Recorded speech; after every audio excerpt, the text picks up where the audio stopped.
سلام عزیزای من، حالتون چطوره؟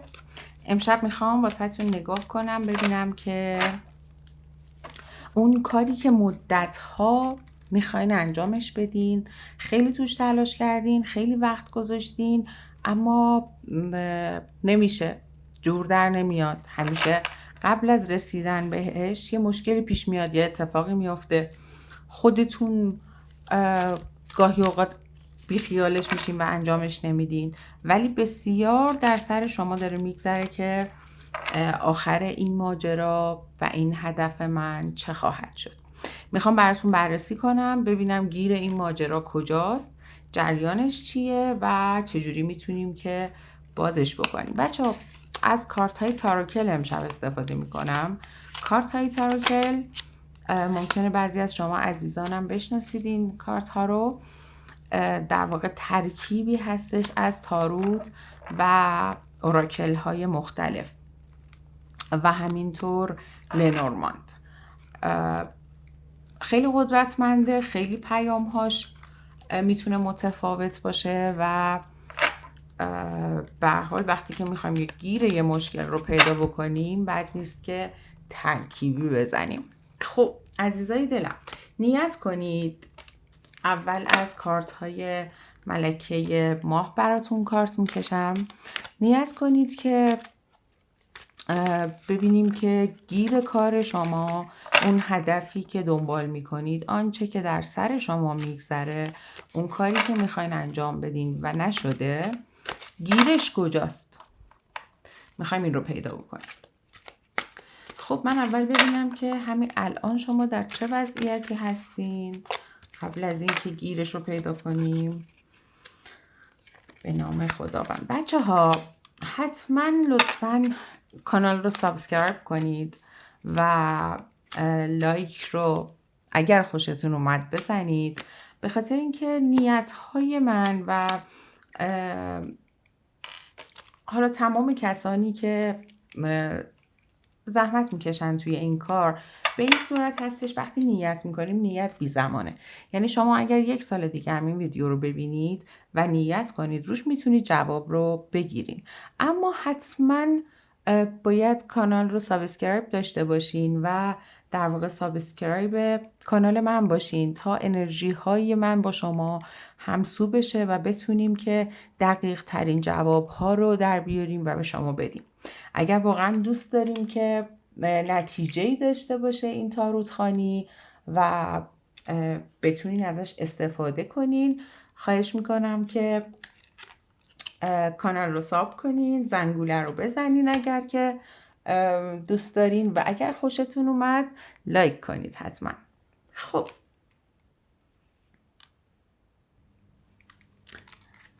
بچه ها ببینید، دوست دارم که به رنگ های ماه در این 3 تا کارت دقت بکنید. ماه گرم که یک رنگ قرمز نارنجی داره و بعد از اون زرد رنگ میشه و بعد از اون سفید میشه. یعنی ما داریم اینجا در همین نقطه‌ای که الان شما هستین میبینم که خیلی به مقصد نزدیکین، فقط صبرتون تموم شده. چیزی که وجود داره اینه، این چیزی که من دارم برای شما در حال حاضر میبینم که شما یک عصبانیت، یک خسته شدنی، انگار مثلا دیگه خیلی افراطی صبر کردین، انگار یک موضوعی باید خیلی وقت پیش جمع میشده و تموم نشده، انگار مسئله ای رو شروع کردین و خودتون رو به چالش کشیدین. یک فعالیت جدید، یک چیز جدیدی که شاید امتحانش نکرده باشین. ما آدم ها همیشه تمایل داریم به اینکه کارهایی رو بکنیم که بلافاصله جواب میده. یعنی لذت بردن آنی برای مغز ما در خیلی همیشه جذاب تره. دوست داریم فعالیت هایی بکنیم که توش خیلی خوب باشیم، خوب بلدیمش. اما مسئله اینجاست که ما تا زمانی که این کارها رو انجام میدیم هیچ وقت هیچ فرایند بزرگتری در زندگی ما اتفاق نخواهد افتاد و زمانی که شما خودت رو به چالش میکشی و یک فعالیت رو انجام میدی که توش باعث میشه که صبر بیشتری بخوای داشته باشی، زمان بیشتری بخوای بذاری که به نتیجه برسی، این در واقع برای شما شکوفایی داره. و من دارم میبینم که اولا که موضوع شما با اینکه مدت زیادیه که طولانی شده اما تقریبا به انتها رسیده، یعنی و شما خودتون هم کاملا میدونید و اعتماد دارید به این قضیه. ببینید وقتی که صبر اومده و بعد اعتماد و ایمان اومده، منو یاد مثالی انداخت که جالبه براتون بگمش. مثل اینکه شما وقتی که میخواین یک درخت رو بکارین، شما اون دانه و بذر رو میبینید، اما به اون درختی که ایجاد خواهد شد ایمان دارید. مثلا شما اگر دارین درسی رو میخونین، رشته‌ای رو تجربه میکنین، چیزی جدیدی رو دارین حتی آموزش میبینین یا کارآموزی دارین انجام میدین، به هر حال مثل یک رشته دانشگاهی یک تایمی داره و در این تایم شما مطمئن هستین که در نهایت چه سمتی از شما خارج خواهد شد، در چه درجه درسی قرار میگیرین. و من میبینم که شما کاملا به نتیجه مطمئن هستین، فقط از این مسیر خسته شدین، یعنی از این طولانی شدن ماجرا خسته شدین. هر چه که هست، اگر کاریه که دارین انجام میدین، هدفیه که دارین دنبال میکنین، درسیه که دارین میخونین و این خیلی شما رو عصبی کرده، فقط همین. خب بذاریم ببینیم که تاروکل چی میگه توی این ماجرا.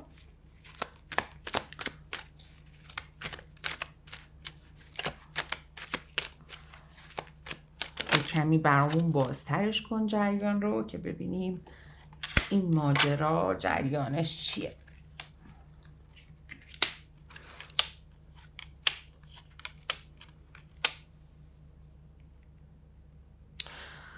خب ببین، من شما رو میبینم که توی 2 مسیر در رفت آمدید، یعنی یا 2 پروژه رو دارین که دارین انجامش میدین، یا یک فردی هست در زندگی شما که براش خیلی صبر کردید، خیلی وقته که قراره که به سمت شما بیاد و امروز و فردا میکنه. احساس میکنین که حقیقت رو به شما نمیگه و یک چیزهای نامفهومی اینجا وجود داره. یعنی من اینجا علاوه بر بحث کار، پروژه، فعالیت یا هر چیز دیگه ای دارم نشانه هایی از یک رابطه احساسی هم میگیرم، رابطه ای که در واقع نمیدونین که چی میشه و اونقدر صبر کردید که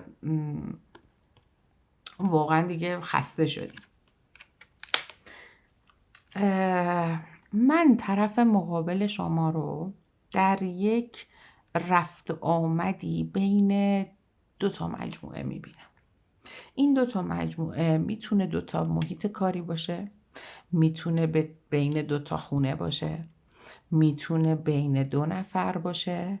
من اینجا نشانه هایی دارم میبینم از اینکه یک گرفتاری در جای دیگر داره و این گرفتاری رو به ناچار داره با خودش حمل میکنه و اصلا تمایلی نداره که شما راجبش بدونین و مخفیش میکنه. برای همین خیلی داره امروز و فردا میکنه، خیلی این مدت طولانی شده. یا سفری رو میخواین برین، جایی میخواید برید و یا شاید مهاجرتی میخوایم بکنین از یک کشوری، یعنی یک مهاجرت 2 مرحله‌ای از یک کشور به اول یک کشور مقصد دارین و بعد کشور مقصد دیگری، که این قضیه مثلا ممکنه که شما در کشور اول گیر کرده باشین، احساس کنین که من اصلا اینجا بسته شدم، نه راه پس دارم نه راه پیش، نمیدونین باید چی کار کنین و مشکل پیدا کردین. یه سری از دوستان رو میبینم مشکل اقامت پیدا کردن. چون اینجا انرژی ها زیاده، من مجبورم تمام چیزهایی رو که میبینم براتون بگم. شما آنچه را که برای شماست بردارید و بقیهش رو به کائنات بسپارید. برای بعضی از دوستانم میبینم که 2 وعده است که انگار یک نوع بیماری، یک نوع کسالت، یعنی مثلا شما 2 بار حرکت کردین به سمت درمان، شاید 2 تا پزشک عوض کردین، شاید 2 تا رشته تحصیلی رو دارین یعنی یک رشته رو خوندین دارین رهاش میکنین و کاراشو میخواین انجام بدین، اما این رو خیلی قوی نمیبینم توی این ماجرا. این مسائل پررنگ‌تر. خب بذاریم ببینیم که تاراکل یکم بیشتر بهمون توضیح بده.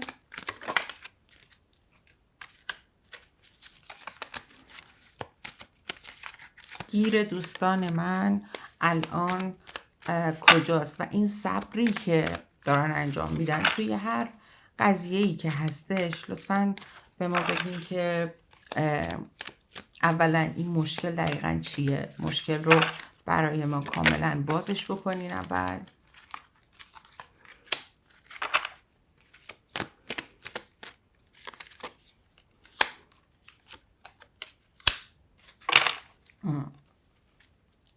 خب من خیلی از دوستان عزیزم رو دارم اینجا میبینم که نیت احساسی کردن. احساسی میتونه کیس عاطفی حتما نباشه، کسی که بهش احساس دارین، کسی که احساس و قلبتون باهاش درگیره. من دارم اینجا میبینم که یک در واقع شخصی که شما به شدت بهش وفادار، به شدت مراقبش بودین، یا برعکس اون خیلی وفادار، خیلی مراقب، خیلی محافظ بوده، حالا یا شما یا ایشون، یک خداحافظی اتفاق افتاده و اون بدون اینکه حرفی بزنه از زندگی شما محو شده. این خداحافظی اتفاق نیفتاده و اینکه شما همچنان در صبر و شکر موندین که چی شد. یعنی من دقیقاً یه همچین چیزی میبینم.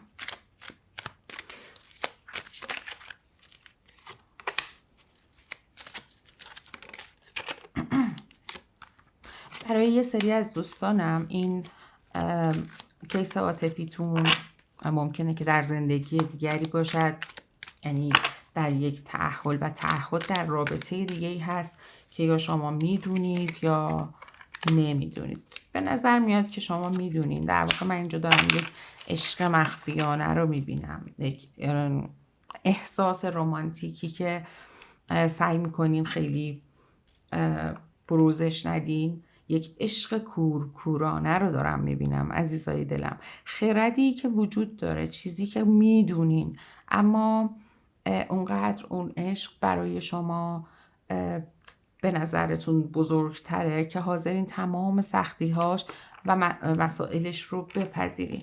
اما داستان اینجاست که این صبری که اتفاق افتاده برای اینه که این دو مسیر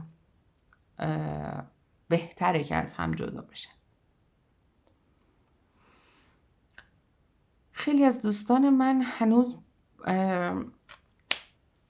دارن تمام تلاششون رو میکنن که این اتفاق جوری برگردانده بشه که اونها دوست دارند. بعضی از دوستان اما الان دارم میبینم اینجا که ممکنه که برای به دست آوردن اون نیت، هدف یا آدمی که بهش علاقه‌مند هستید ممکنه که یک کار سمت کارهای ماورایی رفته باشین یا برعکس. یعنی اون آدم برای اینکه شما رو نگه داره و در صبر نگه داره این کار رو کرده باشه. من یک در واقع چیزی رو میبینم که شما میدونید که خیلی درست نیست، میدونید که ممکنه عواقب خوبی نداشته باشه، اما اصرار دارید که در آن بمانید و اون موفقیت رو لمسش بکنید.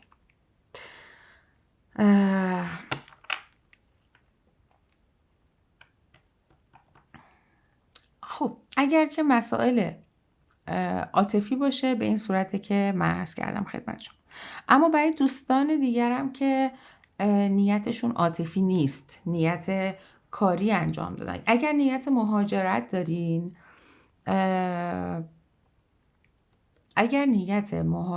دارین شما احتمالاً تا بین 8 تا 9 10 یعنی دقیقاً 1 8 9 و 10 روز آینده ممکنه که به مشکل بخورین، یعنی یک نه بشنوید.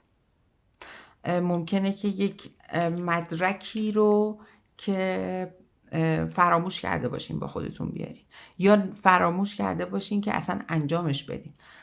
اگر که در فکر یک مسئله تحصیلی هستین، من میبینم که علاقتون رو بهش از دست یا دادین یا تا 3 وعده آینده. 3 وعده میتونه در واقع مثلا تا 3 ماه آینده باشه، تا در واقع 3 ماه میتونه باشه که شما کلا پشیمون بشین از این قضیه و راه جدیدی رو در پیش بگیرین. اگر مهاجرت باشه، عرض کردم خیلی از شما عزیزانم یک کشوری، یعنی 2 مقصد دارین. اول یک کشور میرین و بعد یک مقصد بعدی داره که اون مقصد بعدی شما تغییر خواهد کرد. یعنی شما توی کشور موندی، میخوای جایی بری، موافقت نمیشه باهاش، حتی ممکنه که مسائل قانونی دادگاهی بخواد برای شما پیش بیاد، پس بهتون میگه که خیلی نرم برخورد کنید. الان وقتش نیست که عصبی بشین. این زمانی که خورده، درسته که برای شما من میبینم که هزینه داره، برای شما میبینم که هم هزینه های روحی روانی داره و هم هزینه های مالی، اما قضیه اینجاست که این قضیه ممکنه برای شما در کشور مقصد نهایی تغییراتی داشته باشه. به شما حتما پیشنهاد میده که از اگر مسئله شما قانونی هست، حتما از ببینین آدم هایی که کاملا بهشون اطمینان دارین، نه کسی که در واقع حالا یا مثلا از طریق یک پیج معرفی میشه، یا اینکه شما مثلا دفتر و دستکش رو میبینین فکر میکنین خیلی خوبه. این قضیه ممکنه برای شما، یعنی ممکنه شما به کسی اعتماد بکنید کورکورانه که برای شما مطلبتون رو انجام بده، مثل یک وکیل، مثل یک نماینده، یا شخصی که در واقع شما رو بخواد از این ماجرا بندازه جلو، ولی این آدم میتونه برای شما مشکلات ایجاد بکنه و شما رو کلا از مسیرتون منحرف کنه و به سمت دیگه ای برین. پس من خواهش میکنم از شما که چشم و گوش بسته هرگز انتخاب نکنین اون شخصی رو که قراره به شما مشاوره بده. حتما با تحقیق کامل این کار رو انجام بدین. ممکنه عزیزایی داشته باشم اینجا که ماشینشون رو فروختن و اینکه کاری رو انجام بدن، یک هدف بالاتری داشته باشن، اما خوردن به مسائل یا تحریم یا مسائل مالی که ارزش پولشون، یعنی پولشون تو دستشون مونده و مبلغ ها داره میره بالا و خیلی احساس نگرانی از این نتوانستن میکنن. خب یعنی اینکه نتونستن چنجش کنن هنوز و این مشکل براشون، یعنی دارن خیلی نگران اون مبلغی هستن که در دستشون مونده و نمیدونن چی کارش بکنن.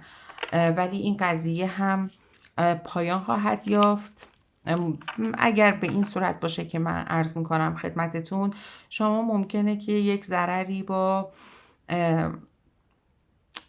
ضرر نه خیلی بزرگ که فکر کنین که مثلا یک بخش بزرگی از این منبعتون از دست میره، اما با یک ضرری پیشنهاد میکنه به شما، اگر واقعا احساس میکنین پول دست شما مونده و شما تو چنجتون ناموفق بودین، پیشنهاد میکنه که مدل رو عوض کنین، اون انتخابی که دارین رو تغییر بدین و به نتیجه برسونیدش.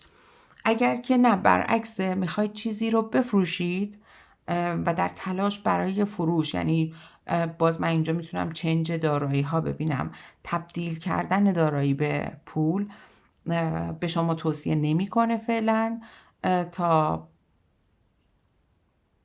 تا 3 وعده که نهایتا تا 3 ماه هست صبر بکنید و این 3 وعده خیلی به شما کمک خواهد کرد. اتفاقها، ببینید اون کاری که شما میخواین انجام بشه، اون اتفاقی که باید رقم بخوره در حال رقم خوردنه، فقط شما نمیتونین ببینینش. تکرار عدد 3 رو من دارم توی این ریدینگ زیاد میبینم و این در واقع نشانه‌ایه برای من که این قضیه برای شما دروازه‌ایه به سمت یک خرد بالاتر. شما تو مسئله‌ای به چالش کشیده شدین که فکر نمی‌کردین اینجوری بشه. یعنی برنامه‌ریزیتون کاملا درست بوده، همه چیزتون پیش میرفته، ولی به چالش‌های ناآشنایی این وسط خوردین.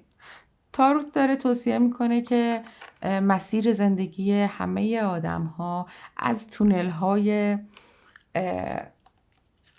گاهی تاریک، گاهی ناهموار زیادی میگذره و دقیقاً همه ما اینطوریم که وقتی یک چالش رو به پایان میرسونیم، بلا فاصله بعد از اون، قبل از اینکه لذت به پایان بردن این چالش رو لمس کنیم، چالش بعدی برامون به وجود میاد. پس چیزی که من اینجا دارم میبینم این هست که از مسیر لذت ببر.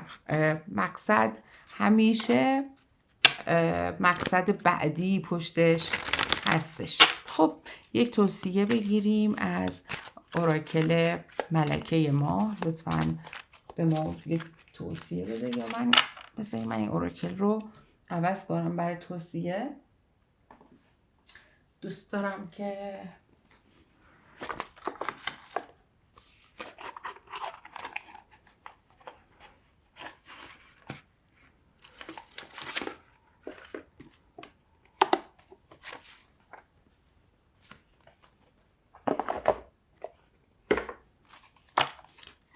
از این اوراکل که خیلی توصیه های خوبی میده. من همیشه توی ریدینگ هام سعی میکنم که از همه ریدینگ هام نه، ولی خیلی از ریدینگ هام توصیه رو دوست دارم از این دک بگیرم.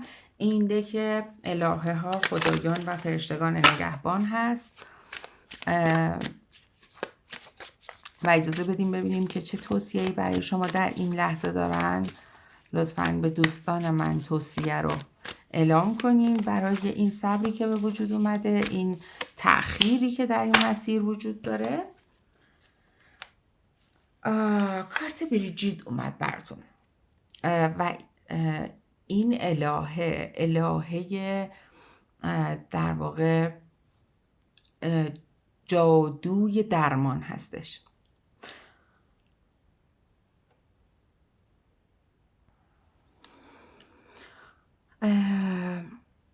این الهه یک الهه یونانی هستش که در واقع الهه آب و آتش، شفا و پزشکی، درمان و درمانگری و رد کردن آدم ها از آستانه های سخت مشهور هستش. همین الان که این کارت رو دیدم به صورت شهودی، در چشم سومم، بذاریم ببینم چرا، یک رساله جدید دریافت کردم راجع به کارت ها. اینجا کسی با ما نشسته از دوستانی که توی این ریدینگ هست، کسی که میترسه حرکت کنه، میترسه از این آستانه عبور کنه، در واقع اعتماد نداره که بعد از این آستانه، یعنی اومده تا تهش، اما مرحله نهایی رو نمیتونه بره، نمیخواد، به اعتماد نداره که بعدش چی میشه. بچه این کارت رو ببینین. به این کارت میگن ماه تخم مرغی. در واقع اینجا نوزادی در این تخم مرغ اگر که دقت کنین وجود داره که آماده متولد شدنه. اما میبینم که اینجا دوستانی با ما هستند که چون نمیدونن بعد از این راه چه خواهد شد انجامش نمیدن.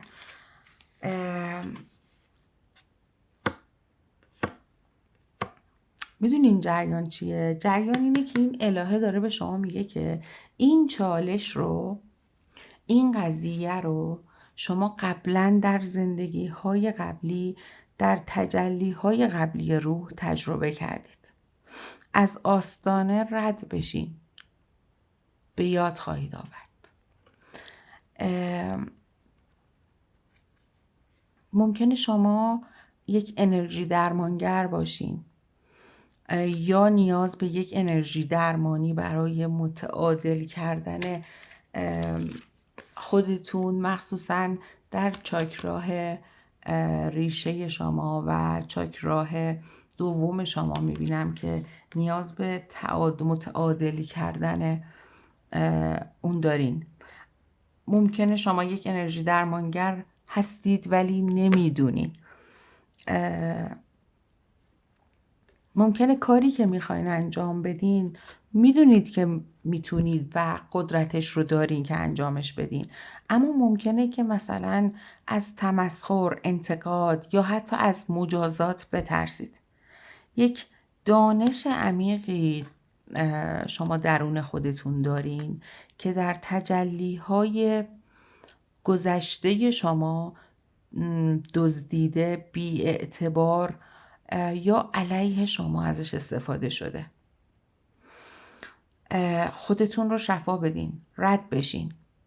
و مسئله دیگه‌ای که من راجع به این گفتم که از کسی کمک بگیرین، مشاوره بگیرین و گفتم ممکنه که اون آدم اون چیزی که نشون میده نباشه. با دریافت این کارت برای یک سری از دوستانم میبینم که شما نیاز به مشاوره گرفتن و کسی رو واسطه قرار دادن ندارید. فقط به خودتون اعتماد کنید. یک کمی چاکراهاتون رو متعادل کنید. این دیگ جوشانی که اینجا هست اجازه بدین که از این جوش بیفته. با آب و آتش، بچه ها، با انرژی آب و آتش، یعنی با در آب قرار گرفتن، در کنار آب قرار گرفتن و با شمع روشن کردن با نیت رهایی و شفا، رهایی از هر بندی که شما رو اسیر خودش کرده، هر بندی که شما میدانید یا نمیدانید، هر بندی که توسط خود شما یا دیگری ایجاد شده. با این نیت حتما اول یک دوش آب بگیرین و بعد شمعی رو روشن کنید و مدیتیشن کنید با نیت شفا و رهایی از این معطلی. این معطلی میتونه تعلیق باشه. یادتون نره همیشه کسی که شفا رو دریافت میکنه انتخاب میکنه که چطور، چه زمانی و تا چه اندازه آماده شفا باشه. اینجوریه که ما میبینیم توی یک سری از انرژی های کریستال درمانی یا انرژی درمانی، یه سری ها با یک جلسه یا 2 جلسه نهایتاً به اون تعادل میرسند، یا میبینیم دوستانی رو که بعد از بارها امتحان شاید مثلا یک مقدار فقط حال بهتری پیدا کرده باشن یا روحیه‌ای بهتری پیدا کرده باشن. اون چیزی که مهمه اینه که یک دانش عمیق باستانی در تجلی‌های بیشمار روح شما در شما نهفته و شما باید این خرد رو که در 3 زندگی قبلی، گفتم من عدد 3 رو زیاد میبینم، عدد 3 توی ریدینگ شما البته ممکنه که عدد 3 رو زیاد ببینید، عدد 12، عدد 34، 36، 32، 3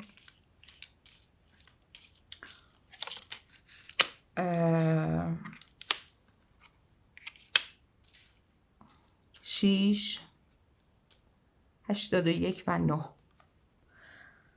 ممکنه این اعداد رو زیاد ببینید و اگر که دیدید